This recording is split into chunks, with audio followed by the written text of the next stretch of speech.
Welcome to the Banker Lamp. Please enjoy the video. In this video, I will explain how to set up the Gemini API. First, navigate to Google AI Studio, your central hub for managing API keys and exploring models. Once there, generate a new API key, crucial for authenticating your requests.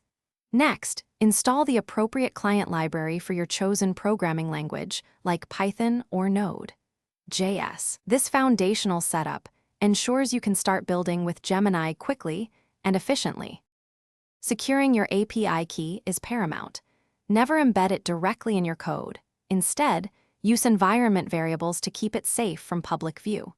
This practice significantly reduces the risk of exposure.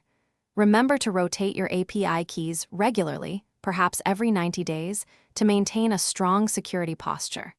If a key is ever compromised, revoke it immediately and generate a new one to protect your projects.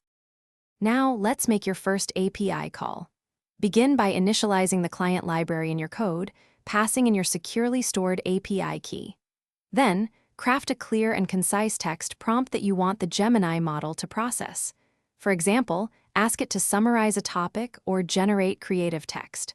Finally, execute the API call and handle the response, which will contain the model's output. This simple process demonstrates the core interaction with the Gemini API. To optimize your Gemini API experience, always monitor your usage to avoid exceeding rate limits and quotas. This helps prevent unexpected interruptions to your applications. Dive into advanced features like model tuning to customize responses or explore function calling for integrating external tools. These capabilities unlock powerful new possibilities. Also, remember to check the description for a link to some fantastic darn tough socks and other great deals. Keep experimenting and building amazing things. Thanks for watching. If this was helpful, leave a like and consider subscribing. See you next time.